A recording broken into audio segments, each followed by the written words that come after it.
ஆகும்னு பார்த்திங்கன்னா, நிறைய பேர் வந்துட்டு ஜுவல்ஸ் வாங்கும்போது ஜுவல்ஸ் கொடுக்குறவங்களுமே சம்டைம்ஸ் வந்து நோட் பண்ணாமல் விட்டுட்ருப்பாங்க. இல்லை ஜுவல்ஸ் வாங்குறவங்களுமே நோட் பண்ணாமல் விட்டுருப்பாங்க.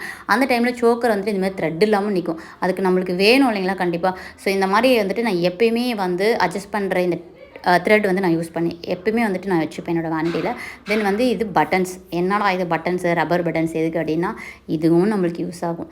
நான் காமிச்சிருக்க பொருள்லேயே வந்துட்டு முக்கால்வாசி பொருள் வந்து நம்ம பிரைடல் ஷூட் பண்ணும்போது கண்டிப்பாக யூஸ் ஆகிற திங்ஸ். ஸோ இந்த பட்டன்ஸுமே வந்து நான் கேரி பண்ணிப்பேன். இப்போது நீங்கள் இது வரைக்கும் பார்த்த இந்த திங்ஸ் எல்லாமே கண்டிப்பாக வந்து நம்மக்கிட்ட இருக்கணுமா இல்லையா அப்படின்றத இப்போ நீங்கள் வந்து ஒரு கெஸ்ஸிங்க்கு வந்திருப்பீங்க. எல்லாமே வந்துட்டு ஒரு மேக்கப் ஆர்டிஸ்ட்டாக நம்ம கண்டிப்பாக கேரி பண்ணியே ஆகணும். அதாவது சிறு குச்சும் பல் குத்த உதவுன்னு சொல்லுவாங்கள்ல. ஸோ அந்த மாதிரி இதெல்லாம் பார்க்குறதுக்கு வந்து ஒரு சின்ன சின்ன விஷயங்களாக தான் இருக்கும். இது என்ன, இது வந்து டேக் போடுறது, இது என்ன, இது ஒரு ரோப்பு, இது என்ன சும்மா ஒரு பட்டனு அப்படின்ற மாதிரி நம்ம நினைப்போம். பட் இது ஒரு விஷயம் மிஸ் ஆச்சுன்னா கூட அந்த டேவே வந்து நம்மளுக்கு வந்து மூட் ஆஃப் ஆயிரும்.